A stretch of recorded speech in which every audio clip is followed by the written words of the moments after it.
સ્વામિનારાયણ ભગવાનની જય. અક્ષર પુરુષોત્તમ મહારાજની જય. ગુણાતીતાન સ્વામી મહારાજની જય. ભગતજી મહારાજની, શાસ્ત્રી મહારાજની જય. યોગીજી મહારાજની જય.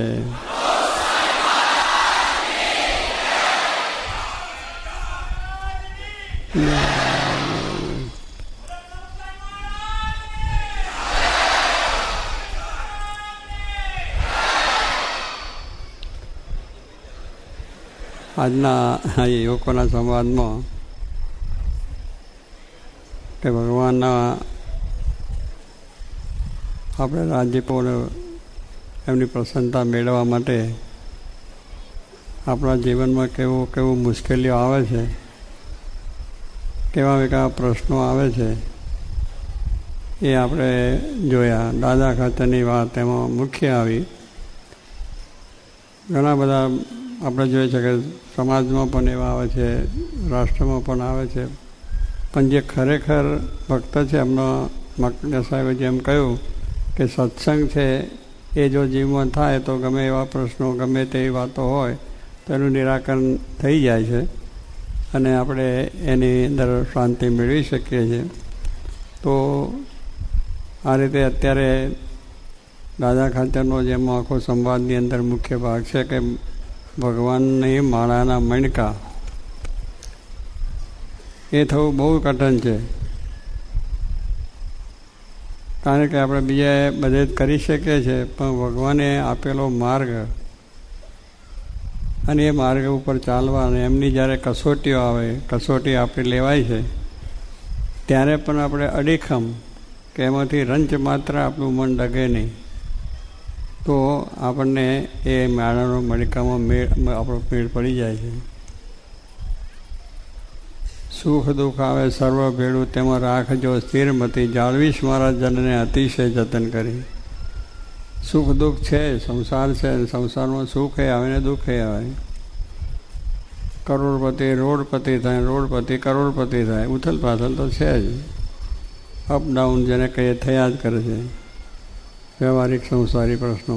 પણ એની અંદર ભગવાનની જે નિષ્ઠા છે, ભગવાનનો જે આશરો છે, એ ક્યારેય જ એમાંથી ફેરફાર થાય નહીં, ડગમગે નહીં. જ્યાં સુધી ડગમગે દિલ ત્યાં સુધી નવા બ્રહ્મ પ્રકાશે. ડગમગ દિલ થાય છે કે આવા સંકટોની અંદર ભગવાનને વિશેનો આપણા આસ્થાઓ તૂટી જાય છે, શ્રદ્ધાઓ તૂટી જાય છે, તો પછી એને કંઈ પ્રકાશ થાય નહીં. પાણી વહે છે એની અંદર આપણને એ દેખાય, આપણું પ્રતિબિંબ દેખાય નહીં. અંદર પાણી વહેતું હોય તો સ્થિર થાય બરાબર, આમ તો આપણું અંદર એકદમ પ્રતિબિંબ દેખાય છે. એમ આપણે પણ આ સંસારિક બધા વાતાવરણની અંદર આપણું મન ડગી જાય છે. ભગવાન હશે કે નહીં, સત્સંગ હશે નહીં, આ કરે છે સાચું છે, આમાં કશું શું થાય, ધર્મની શી જરૂર, ભગવાનની શી જરૂર છે, આપણે આ કર્યો, આશરો કર્યો, આવ્યા અને દુઃખ તો છે જ. દુઃખ આવ્યા છે, દુઃખ જો ટાળે તો બરાબર, પણ આપણે અહીંયા આવીએ આશા કે આપણે કંઈ આ લોકનો લાભ થાય, નોકરીનો લાભ થાય, વ્યવહારનો લાભ થાય, છોકરા છોકરી થાય, બધું કંઈક આપણે ઈચ્છાઓ ધંધામાં બીજામાં ત્યાંમાં સારું થાય. હવે એ આશા એ આવ્યા ને એ આશા ના થાય તો પછી આપણું મન ડગે કે કહેશે બધા ખરા, પણ આમાં કંઈ ભગવાન જેવું લાગતું નથી. કારણ કે આપણે આપણી ઈચ્છાઓથી આપણે મહત્તા માની હોય કે ભગવાન આવા છે ને તેવા છે ને એમની પાસે. પણ ભગવાનને સંતને આપણને જે આપવું છે એ કંઈ જુદી વાત છે. આપણું આ સંસારિક દુઃખ તો છે તો ડૉક્ટરો ટાળી નાખે છે, અને બીજી રીતના વૈદ્યોની પાસે જઈએ તોય આપણો દુઃખ અંદરનો એનું નિવારણ કરી શકે. પણ ભગવાન જે વૈદ્ય છે, ડૉક્ટર છે, એ આપણું જન્મ મરણનું દુઃખ છે. જન્મનું મરણનું એ દુઃખ બહુ મોટું છે. 184નું દુઃખ એ પણ બહુ મોટું છે. જમપરીના દુઃખ ભોગવવા એ બહુ દુઃખ છે. સંસારની અંદર પણ ઘણા જાતના ઉપાધિઓ છે, એ પણ મોટું દુઃખ છે. તો ભગવાનને એ કરવું છે કે જેને લઈને આ સંસારમાં આપણે સુખ દુઃખને પામીએ છીએ, વસ્તુ આવે ત્યારે આપણને સુખ થાય ને જાય ત્યારે દુઃખ થાય. પણ જે વસ્તુ નાશવંત જ છે, આપણે જે જોઈએ છીએ સંસારની અંદર નાશવંત વસ્તુ, શરીર પણ નાશવંત છે. શરીરથી પ્રાપ્ત થયેલી સંપત્તિ, સુખ જે કંઈ છે બધું મોટપ છે, તે બધું નાશ પામી જાય. શરીર છૂટે એની સાથે બધું છૂટી જાય. પણ આત્મા અવિનાશી છે. આત્માને કોઈ સુખ દુઃખ નથી. ગીતામાં પણ કહ્યું કે આ પ્રમાણે આત્મા છે, અજર છે, અમર છે, સુખરૂપ છે, સત્તારૂપ છે. આવું આત્મા પ્રકાશમાન છે. એટલે એને કોઈ સુખ દુઃખ અડતું જ નથી. અને એ આપણે શાસ્ત્રો સમજાવે કે તમે તમારા આત્મા માનો. તમને આત્મા તમારું જે સ્વરૂપ છે એને તમે પામો. એનું જ્ઞાન તમે કરો તો આ સુખ દુઃખ ગમે આવશે તો એમાં વાંધો નહીં આવે. જેને આત્મદ્રષ્ટિ કહીએ છીએ તો એ આત્માનું જ્ઞાન છે. આ શરીર છે પડી જાય, શરીરમાં રહેલો આત્મા છે એ ચાલ્યો જાય છે. એટલે શરીરની કોઈ કિંમત રહેતી નથી. મિલકતની કાંઈ કંઈ બધી આપણે ભોગવી શકતા જ નથી. અને એ વસ્તુ નાશવંત છે. એના શરીર છે નાશવંત. શરીરથી પ્રાપ્ત થયેલી વસ્તુ પણ નાશવંત છે. એટલે જો આત્મદ્રષ્ટિ થાય તો એને સુખ દુઃખ નહીં. કોઈ દાડો એ થાય નહીં. આત્મદ્રષ્ટિ હોય એ દુઃખ આવે તોય સ્થિરતા, સુખ આવે તોય સ્થિરતા. એક જ મતી કે જે પોતાને ભગવાનનો નિશ્ચય થયો છે, સત્સંગનો મહિમા સમજો છે, ધર્મની શ્રદ્ધા થઈ છે, કે પોતાના જે કાર્યોની અંદર એને થાય છે તો જાણે કે ભગવાનની ઈચ્છા, ભગવાન કરતા છે. એમને જે કર્યું છે એ મારા સારા માટે છે, મારા લાભ માટે. દુઃખ આપ્યું તોય ને સુખ આપ્યું તોય. એટલે દાદા ખાચરનો દાખલો આપણે જોયો કે એને ઘણી મુશ્કેલી આવી. ભગવાન શ્રીજી મહારાજ એને ત્યાં 30 વર્ષ રહ્યા. સંતો એમને ત્યાં રહે, બરા સમયા પણ ત્યાં થાય. બધો ખર્ચો પોતે ભોગવે. એ 6 ગામના ધણી હતા આશી એમના. પણ કહેવાનું શું, બધી આવક પણ એમની આવતી બંધ થઈ ગઈ. કારણ ખટપટી બધા લોકો હોય અને એના કુટુંબમાં જ બધો ખટપટ હતું કે આ ભગત થયો છે અને આ બધી મિલકત એની લૂંટાઈ દઈ છે. એટલે જરા મુશ્કેલી થઈ. એના સગા કુટુંબોને થયું. એનો ગરાસ જપ્ત થઈ ગયો અને એની બધી વસ્તુ આવક છે પણ બતી ગઈ. અને દાદા ખાચરને અહીંયા પ્રશ્ન ઊભો થયો કે આવું ખવડાવું છું, પીવડાવું છું, જે આવક જ જતી રહી. તે સમયે અહીંયા સંતોએ મહારાજે એમનો આપણે વાત કરી કે મહારાજ આ દાદાને આપણે લઈને દુઃખ આવે છે. સંતોએ કહ્યું કે આપણે અહીંયા છે એટલે લોકો એને કનડગત કરે છે અને આટલું બધું આપણને હવે એની પાસે આવક જતી રહી, આપણે અહીંયા રહીએ તો એ દુઃખી વધારે થાય. એના કરતાં આપણે બીજે જઈએ. મહારાજે પણ એ વિચાર માન્ય કર્યો. દાદાને કહ્યું કે દાદા અમને રજા આપ, અમે બીજે જઈશું અને ત્યાં અમે રહીને ભજન ભક્તિ કરીશું, તને આશીર્વાદ આપીએ છીએ, તારું સારું થાય. દાદાએ શું કહ્યું, મહારાજ તમે અહીંયા રહો છો એ જ મને સુખ છે. મને આ દુઃખ છે, દુઃખ જણાતું નથી. તમે છો એ સુખ, સર્વ સુખના ધામ પરમાત્મા છે. સત્સંગ છે એ જ આપણને સુખ આપનારો છે. ધર્મ છે આપણને સુખ આપનારો છે. તો એ છે તો જ મારું સુખ છે. આ તો સુખ મારું નાશવંત છે, મારો ગરા છે, ખોટો છે, એ મૂકી જવાનું છે. મોટા મોટા ગયા અક્કલ બનતા, રાજ કરંતા, મુવા મહારથી, બધું કોઈ લઈ ગયા નથી, અહીં મૂકીને જ ગયા છે. એટલે આ મારે તમે જે છો એ મારું સુખ છે, મારી સંપત્તિ છે અને મારે માટે શાંતિનું સ્થાન છે. તમે રોજ સામેથી કહ્યું કે આવી સંપત્તિમાં કંઈક મહારાજ જાઓ તો સારું, કારણ કે આ દુઃખ તમારે લઈને આવ્યા કરે. પણ એવો વિચાર એને આવ્યો નહીં, કારણ કે એની શ્રદ્ધા પૂર્ણ હતી કે જે કંઈ સુખ છે એ ભગવાનને સંતોએ રહે છે એનાથી જ મને શાંતિ છે. કારણ મારા દુઃખોની અંદર શાંતિ મેળવવાનું સ્થાન જ એ છે.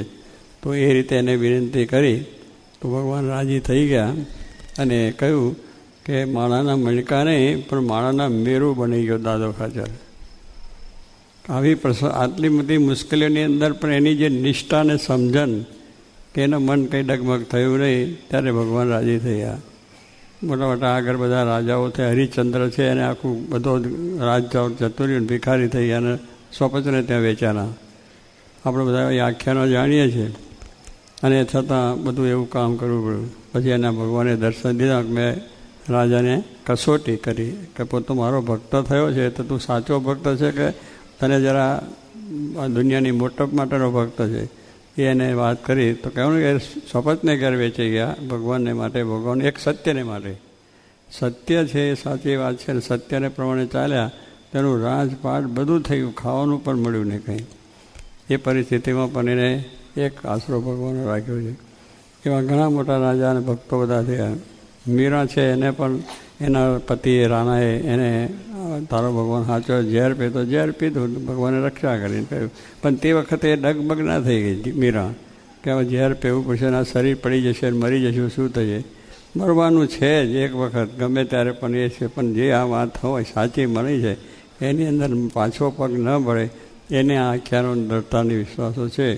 તો એ પ્રમાણે આ દાદા ખાચરે ભગવાન શ્રીજી મહારાજે આવી જે ભક્તિ કરી, આવો જે સત્સંગ અને એમને જે ભગવાનને રાજી કરવા માટેનું કર્યું તો ભગવાન રાજી પણ થઈ ગયા. અને એ દાદા ખાચરનું કુટુંબ અત્યારે પણ છે, એના ગરાસ પણ રહ્યા છે અને આજે બધું એનું કુટુંબની અંદર બધા સુખી છે અને બધું સારું. અને દાદા ખાચરે પોતાનો ગરાસ તો મહારાજને આપી દીધો હતો, પણ એમને આ પ્રમાણે મહારાજે એના બધા સુખને માટે જ બધું કર્યું છે. એને એનો દરબાર તો રહેવાનો એ પણ અત્યારે મંદિરમાં એમના કુટુંબે અર્પણ કરી દીધો છે. એ એના કુટુંબ બધું. એટલે કહેવાનું શું કે દાદાનું વચનામતને પાને મહારાજે વચનામત જે કર્યા છે એમાં પહેલું દાદા ખાચરના દરબારમાં ભગવાન શ્રીજી મહારાજ, પહેલો દાદો ને પછી મહારાજ. એટલે ભક્તનું નામ એટલું બધું વધારી દીધું કે એ ગરીબ નથી પણ એ આખી દુનિયામાં મહાન બની ગયો. તો આપણે આ પ્રમાણે જવાનું છે કે આપણે ભગવાનના મણકા થવું છે. તમે કે રાજી થાવ પણ રાજી થાવ તો આ કરી નાખે. જોગી મહારાજે પણ કહેતા રાજી થયે તો પહેલાં તમારો બૈરા મરી જાય, એટલે રાજી થયા બૈરા મરી જાય એટલે તમારું બધું છિન્નભિન્ન થઈ જાય રાજીપાની અંદર. એ તો કસોટી છે કે ભાઈ આવું બધું થાય તો ભક્ત ડગે છે કે નહીં, જોવે છે. પરીક્ષા જે વિદ્યાર્થી ભણતો હોય એની પરીક્ષા થાય, બીજાની પરીક્ષા લશ્કર તો એ ના થાય. એમ આપણે ભક્ત થયા છે આ બધી કસોટીઓ આવે, પણ તે વખતે એક વિચાર પણ ના થવો જોઈએ, સંકલ્પ પણ ના થવો જોઈએ મને કેમ આવ્યું, મારાની ઈચ્છા. એ પણ બહુ આપણે જન્મનો રોગ કાઢવો છે. આપણે ભ્રમરૂપ થઈને ભગવાનની સેવામાં બેસવું છે તો આ બધો બગાડ તો કાઢવો જ પડે ને. વૈદને ત્યાં જઈએ છે તો એ નેપાળો આપે, રેચ આપે, કારણ કે અંદરનો કોઠો સાફ કરવો પડે. અહીં ઘણું ગરબડ હોય તો વૈદને પહેલાં પહેલું તો એ રેચ એવો આપી દે કે બધું સાફ થઈ જાય, પછી એની દવા છે તકે ને તો આપણું શરીર સારું થાય. એમ ભગવાનની કસોટી પણ એવી છે કે પહેલાં આપણા જે માયાના ભાવ છે, અહમ છે, મમત્વ છે, મારું છે, તારું છે, રાગ દ્વેષો છે, આ બધા અંદરથી કાઢવા છે. તો આવું બધું તૂટતાય થાય. અને એની અંદર જો એ પોતે બરાબર વ્યવસ્થિત થાય તો એના જીવનમાં શાંતિ રહે. આજે એમનું કુટુંબ પણ આ છે આઈડેન્ટિટીનું આપણે સાહેબે કહ્યું ને કે આપણી પેલી આઈડેન્ટિટી શું કહ્યું છે, એન્ટિટી જે કહે છે એ આપણે સાચવવાની વાત કરી. આપણે અંગ્રેજી ભણ્યા નથી એટલે બહુ ખબર ના પડે, એટલે આ તો અમારી ભાષા મને કહેવાનું શું કે એમને કહ્યું એ આપણી સાચવવાની છે. તો આવા ભક્ત થઈએ કે આવા આપણે સમાજમાં પણ એવો પ્રમાણિક થાય એ કહેવાનું છે. રાષ્ટ્રની અંદર પણ એવો પ્રમાણિક થાય કે જે પોતે પોતાના જગત પોતાના રાષ્ટ્ર માટે જ મરી પટે, સમાજ માટે જ મરી પટે, સમાજના અંધારા માણસનું ભલે પોતે દુઃખી થાય પણ બીજાને સુખ આપે એ કામ છે. દીવો છે એ બરે છે, કોડિયાનું દીવું તેલ બરી જાય છે, દીવો એનું વેટ વાઇટ વાટને બધું પણ બીજાને પ્રકાશ આપે છે. એમ આપણે પણ છે કે આપણા જીવનમાં ઘસીએ પણ બીજાને સુખ શાંતિ થાય એવું જે થયા છે એની આ દુનિયામાં મહત્તા છે. અને એ મહત્તા મળે છે તો આવો સારો આપણો સત્સંગ મળ્યો છે, એમાંથી આપણને આ પ્રેરણાઓ મળે એવો સમાજ તૈયાર થાય. આપણે બધાને પણ ભગવાનના સુખ અને શાંતિ આપને પ્રાપ્ત થાય એ માટે મહારાજને પ્રાર્થના.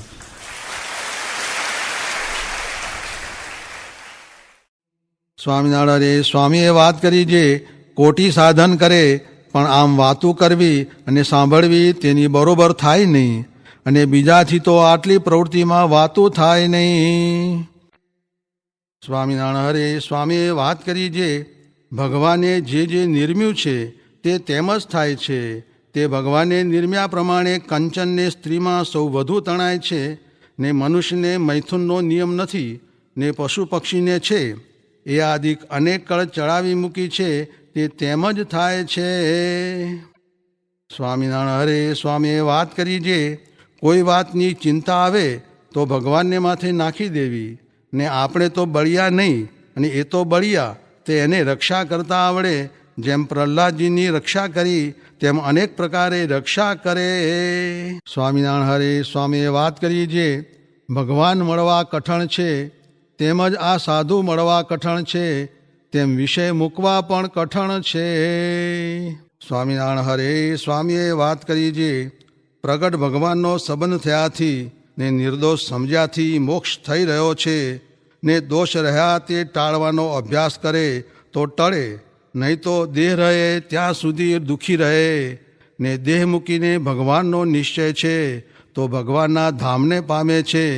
તેઓ પર છેલ્લા પ્રકરણનું 34મું વચનામૃત વંચાવ્યું. સ્વામિનારાયણ હરે સ્વામીએ વાત કરી છે, જેનો સમાગમ મળવાની પ્રાર્થના કરે છે તેનો સમાગમ ભગવાને આપણને હાથોહાથ આપ્યો છે.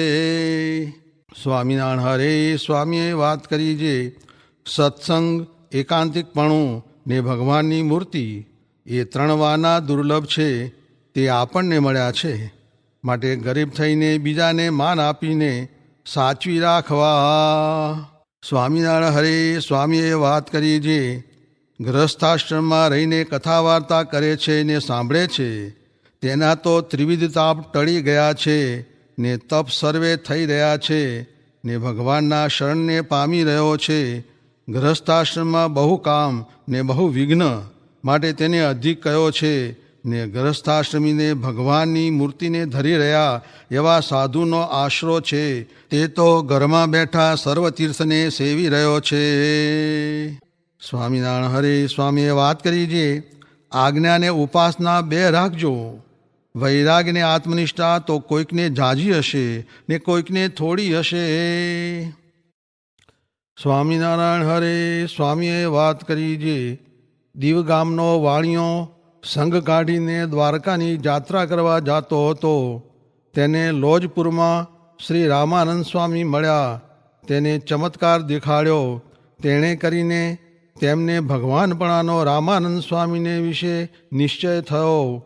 પછી તે ભક્ત પાછો દીવ ગયો ને પછી ઘણા દિવસે પાછો દર્શને આવ્યો. ત્યારે રામાનંદ સ્વામી તો દેહ મૂકીને ધામમાં ગયેલા. પછી તે ભક્ત શ્રીજી મહારાજ પાસે આવીને બેઠો. ત્યારે મહારાજ બોલ્યા છે, તમારે કાંઈ સંશય હોય તો આ બાળક લક્ષ્મણ સમાધિવાળા છે તેને પૂછો. ત્યારે તેમણે જે પ્રશ્ન પૂછ્યા તે પ્રશ્નના ઉત્તર સમાધિવાળા બાળકે કર્યા. એમ બાળક દ્વારા રામાનંદ સ્વામીના જેવો શ્રીજી મહારાજે ચમત્કાર જણાવ્યો. ત્યારે તે ભક્તે શ્રીજી મહારાજ પ્રત્યે કહ્યું છે, મહારાજ, હું પ્રથમ રામાનંદ સ્વામીને ભગવાન જાણતો હતો, પણ તે રામાનંદ સ્વામીના જેવો આ બાળકને વિશે તમારે પ્રતાપે કરીને ચમત્કાર જણાણો. ત્યારે તમારા મોટા મોટા સાધુ તથા સત્સંગી તેમનો પ્રતાપ તો ઘણો હશે, ને તમારી મૂર્તિનો જે પ્રતાપ ને મહિમા તે તો બહુ અધિક જ હશે. માટે તમારા સ્વરૂપનું જેમ છે તેમ યથાર્થ મુને જ્ઞાન થાય તેમ કૃપા કરીને મુને કહો. ત્યારે શ્રીજી મહારાજે તે ભક્તને કહ્યું છે, અંતરની વાર્તા જાણવે કરીને ભગવાનપણાનો નિશ્ચય થાય છે. તે તો અમારા મોટા મોટા સાધુ તથા સત્સંગી તે અનંત જીવની વાર્તા જાણે છે. માટે પૂર્વે થયા જે અવતાર તેમના જેવું ઐશ્વર્ય તો અમારા સાધુ સત્સંગીમાં જણાય છે. ને અમે તો સર્વે અવતારના અવતારી ને અક્ષરધામના પતિ શ્રી પુરુષોત્તમ નારાયણ છીએ. તે અગણિત જીવોના કલ્યાણને અર્થે પ્રગટ થયા છીએ. તે વાર્તાને સાંભળીને તે ભક્તને શ્રીજી મહારાજના પુરુષોત્તમપણાનો નિશ્ચય થયો. પછી તે ભક્તે શ્રીજી મહારાજના પ્રગટ પુરુષોત્તમપણાની વાર્તા તે બીજા રામાનંદ સ્વામીના જૂના હરિભક્ત હતા તેમના આગળ કહી, પણ તે વાત તેમના માન્યામાં ન આવી. પછી તે રામાનંદ સ્વામીના નિશ્ચયવાળા હરિભક્ત હતા. તેમણે શ્રીજી મહારાજની પાસે આવીને તે નિશ્ચયની વાત પૂછી. ત્યારે તેને શ્રીજી મહારાજે કહ્યું છે, તમે ધ્યાનમાં બેસો તો જેમ છે તેમ જણાશે. ત્યારે તે હરિભક્ત ધ્યાનમાં બેઠા. તેમને શ્રીજી મહારાજ પોતાની દ્રષ્ટિ માત્રે કરીને સમાધિ કરાવતા હવા. તે અક્ષરધામને વિશે અનંત પાર્ષદે સહિત પોતાની દિવ્ય મૂર્તિનું દર્શન કરાવ્યું. તથા રામાનંદ સ્વામી તથા બીજા સર્વે અવતાર તે શ્રીજી મહારાજની સેવામાં દીઠા. ને પછી તે સર્વ અવતાર શ્રીજી મહારાજને વિશે લીન થયા એમ દીઠું. પછી તે સર્વે ભક્તને શ્રીજી મહારાજનો સર્વોપરી પુરુષોત્તમપણાનો દ્રઢ નિશ્ચય થયો. પછી તે સર્વ ભક્તને પોતાની દ્રષ્ટિ માત્રે કરીને જગાડતા હવા. પછી તે સર્વે ભક્તે કહ્યું છે, હે મહારાજ, તમે તો સર્વોપરી પુરુષોત્તમ છો, તે અગણિત જીવોના કલ્યાણને અર્થે કૃપા કરીને અહીં પધાર્યા છો. પછી શ્રીજી મહારાજ તે ભક્ત પ્રત્યે બોલ્યા છે, આ પુરુષોત્તમ ભગવાન તો આ બ્રહ્માંડને વિશે આવ્યા નથી ને આવશે પણ નહીં, માટે આ તો સર્વોપરી મૂર્તિ છે, તેમાં કિંચિત માત્ર સંશય નથી. સ્વામિનારાયણ હરે. વચનામૃત લોયા પ્રકરણનું બીજું. વિશ્વાસી, જ્ઞાની, શૂરવીર અને પ્રીતિવાળાનું. સ્વામિનારાયણ હરે. સંવત 1877 કાર્તિક વદી એકાદશીને દિવસ સ્વામી શ્રી સહજાનંદજી મહારાજ ગામ શ્રી લોયા મધ્યે સુરા ભક્તના દરબારમાં દક્ષિણાદે મુખારવિંદે ઢોલિયા ઉપર વિરાજમાન હતા અને રાતા કિનખાબનો સુરવાળ પહેર્યો હતો અને નરનારાયણ નામે અંકિત એવો જે કાળો કિનખાબ તેની ડગલી પહેરી હતી અને માથે બુરાનપુરી આસમાની રંગનો રેંટો સોનેરી તારના ફરતા છેડાનો બાંધ્યો હતો અને કસુંબી રંગનો રેંટો કેળે બાંધ્યો હતો અને પોતાના મુખારવિંદની આગળ મુનિ તથા દેશ દેશના હરિભક્તની સભા ભરાઈને બેઠી હતી અને મુક્તાનંદ સ્વામી આદિક જે પરમહંસ તે દુકળ સરોદા સતાર મંજીરાદિક વાજિંત્રને વજાડીને કીર્તનનું ગાન કરતા હતા. પછી કીર્તનની સમાપ્તિ થઈ રહી ત્યારે શ્રીજી મહારાજ બોલ્યા છે, સર્વે પરમહંસ સાંભળો, હું તમને એક પ્રશ્ન પૂછું છું. ત્યારે મુનિ બોલ્યા છે, હે મહારાજ પૂછો. પછી શ્રીજી મહારાજ બોલ્યા છે, આ સત્સંગમાં હરિભક્તને ક્યારે મૃત્યુનો ભય ટળી જાય ને દેહ છતે જ પોતાનું કલ્યાણ મનાઈ જાય. પછી મુક્તાનંદ સ્વામીએ જેવો આવડ્યો તેવો ઉત્તર કર્યો, પણ શ્રીજી મહારાજના પ્રશ્નનું સમાધાન થયું નહીં. પછી બીજા પરમહંસ બોલ્યા છે, હે મહારાજ, એ પ્રશ્નનો ઉત્તર તો તમે જ કરો. પછી શ્રીજી મહારાજ બોલ્યા છે, તમે જ્યાં સુધી કીર્તન બોલ્યા ત્યાં સુધી અમે એનો વિચાર કર્યો છે. તે અમારી નજરમાં તો એમ આવ્યું છે જે 4 પ્રકારના હરિભક્ત હોય તેને મૃત્યુનો ભય નાશ પામે છે અને કૃતાર્થપણું મનાય છે. તે 4 પ્રકારના હરિભક્તની વિકતિ, એક તો વિશ્વાસી, બીજો જ્ઞાની, ત્રીજો શૂરવીર, ચોથો પ્રીતિવાળો. એ 4 પ્રકારના જે ભક્ત તેને તો મૃત્યુનો ભય નથી રહેતો અને દેહ છતે કૃતાર્થપણું મનાય છે. હવે એ 4 પ્રકારના ભક્તના લક્ષણ કહીએ છીએ. તેમાં જે વિશ્વાસી હોય તે તો પ્રત્યક્ષ ભગવાન અને તેના સાધુ તેના વચનને વિશે અતિશય વિશ્વાસને પામ્યો છે. માટે તે ભગવાનના નિશ્ચયના બળ વડે કરીને મૃત્યુનો ભય રાખે નહીં અને એમ જાણે છે, મને પ્રત્યક્ષ પુરુષોત્તમ ભગવાન મળ્યા છે, માટે હું કૃતાર્થ છું. અને જ્ઞાનીને તો આત્મજ્ઞાનનું બળ હોય તે એમ માને છે, હું તો બ્રહ્મ સ્વરૂપ એવો ભગવાનનો ભક્ત છું, માટે એને પણ મૃત્યુનો ભય હોય નહીં. અને શૂરવીર હોય તે થકી તો ઇન્દ્રિયો તથા અંતઃકરણ એ સર્વે થરથર કંપતા રહે અને બીજા કોઈથી પણ ડરે નહીં. માટે એને કોઈ રીતે પરમેશ્વરની આજ્ઞામાં ભંગ થાય નહીં. માટે પોતાને કૃતાર્થપણું માને અને મૃત્યુનો ત્રાસ તેના મનમાં લેશ માત્ર પણ હોય નહીં. અને ચોથો જે પ્રીતિવાળો તેને તો પતિવ્રતાનું અંગ છે. જેમ પતિવ્રતા સ્ત્રી હોય તેને પોતાના પતિ વિના બીજે ઠેકાણે વૃત્તિ ડોલે નહીં ને એક પોતાના પતિને વિશે જ પ્રીતિ રાખે, તેમ તે ભગવાનનો ભક્ત તે પતિવ્રતાની પેઠે પોતાના પતિ એવા જે ભગવાન તેને વિશે જ પ્રીતિ રાખે, માટે પોતાને કૃતાર્થપણું માને અને તેને મૃત્યુનો ભય પણ લેશ માત્ર હોય નહીં, અને એ 4 અંગ માહેલું એક પ્રધાન હોય અને બીજા 3 ગૌણ હોય, તો પણ જન્મ મૃત્યુના ભય થકી તરે છે, અને 4 માહેલું એક પણ ન હોય તેને તો મૃત્યુનો ભય ટળે નહીં. એટલી વાર્તા કરીને પછી શ્રીજી મહારાજ સર્વ પરમહંસ તથા હરિભક્ત પ્રત્યે બોલ્યા જે એ 4 માહિલા જેને જે અંગ પ્રધાનપણે વર્તતા હોય તે કહો. પછી પરમહંસ સમગ્રને જે અંગ વર્તતા હતા તે કહ્યા, અને હરિભક્તને પણ જેને જે અંગ વર્તતા હતા તે કહ્યા. તે સાંભળીને શ્રીજી મહારાજ ઘણા પ્રસન્ન થયા. પછી શ્રીજી મહારાજ બોલ્યા જે એ 4 અંગમાંથી જેને શૂરવીરનું અંગ હોય તે સર્વે આવીને અમારે પગે લાગો.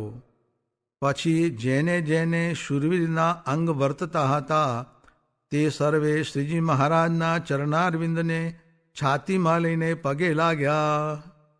પછી શ્રીજી મહારાજ બોલ્યા જે વળી જેને પ્રશ્ન પૂછવો હોય તે પૂછો. ત્યારે બ્રહ્માનંદ સ્વામીએ પૂછ્યું જે કારણ હોય તે તો કાર્યથી મોટું જોઈએ, ત્યારે વડનું બીજ તે તો નાનું છે ને તે થકી મોટો વડ કેમ થાય છે? પછી શ્રીજી મહારાજ બોલ્યા જે કારણ હોય તે તો નાનું હોય ને સૂક્ષ્મ હોય તો પણ મોટા કાર્યની ઉત્પત્તિ કરવાને સમર્થ છે. એ જ કારણમાં મોટાઈ છે. જેમ મૂળ પ્રકૃતિના કાર્ય એવા જે અનંત પ્રધાન તેનો મોટો વિસ્તાર છે, પણ કારણરૂપ જે મૂળ પ્રકૃતિ તે તો સ્ત્રીને આકારે છે, તથા પૃથ્વીનું કારણ જે ગંધ તે સૂક્ષ્મ છે, અને તેનું કાર્ય જે પૃથ્વી તે મોટી છે. એમ જ આકાશ આદિ જે બીજા 4 ભૂત તેનો મોટો વિસ્તાર છે, અને તેના કારણ જે શબ્દાદિક તે સૂક્ષ્મ છે, અને જે કારણ હોય તે નાનું હોય તો પણ તે મોટા કાર્યને ઉત્પન્ન કરવા સમર્થ થાય એવી એમાં કળા રહી છે. જેમ અગ્નિદેવ છે તે તો મનુષ્ય જેવો મૂર્તિમાન છે અને માણસ જેવડો છે, અને તેનું કાર્ય જે અગ્નિની જ્વાળાઓ તે તો અતિ મોટી છે, તથા જેમ વરુણની મૂર્તિ તે તો મનુષ્ય જેવડી છે, અને તેનું કાર્યરૂપ જે જળ તે તો અતિ ઝાઝું છે, અને જેમ સૂર્યની મૂર્તિ તો મનુષ્ય જેવી રથમાં બેઠી છે, અને તેનું કાર્ય જે પ્રકાશ તે તો આખા બ્રહ્માંડમાં વ્યાપી રહ્યો છે, તેમ સર્વના કારણ એવા જે શ્રી પુરુષોત્તમ નારાયણ શ્રી કૃષ્ણ તે તો મનુષ્ય જેવડા છે, તો પણ અનંત કોટી બ્રહ્માંડના કારણ છે. અને જે મૂર્ખ હોય તે તો એમ સમજે જે જેનું કાર્ય આવડું મોટું છે તો તેનું કારણ તો કેવડું મોટું હશે, એ તો મૂર્ખની સમજણ છે.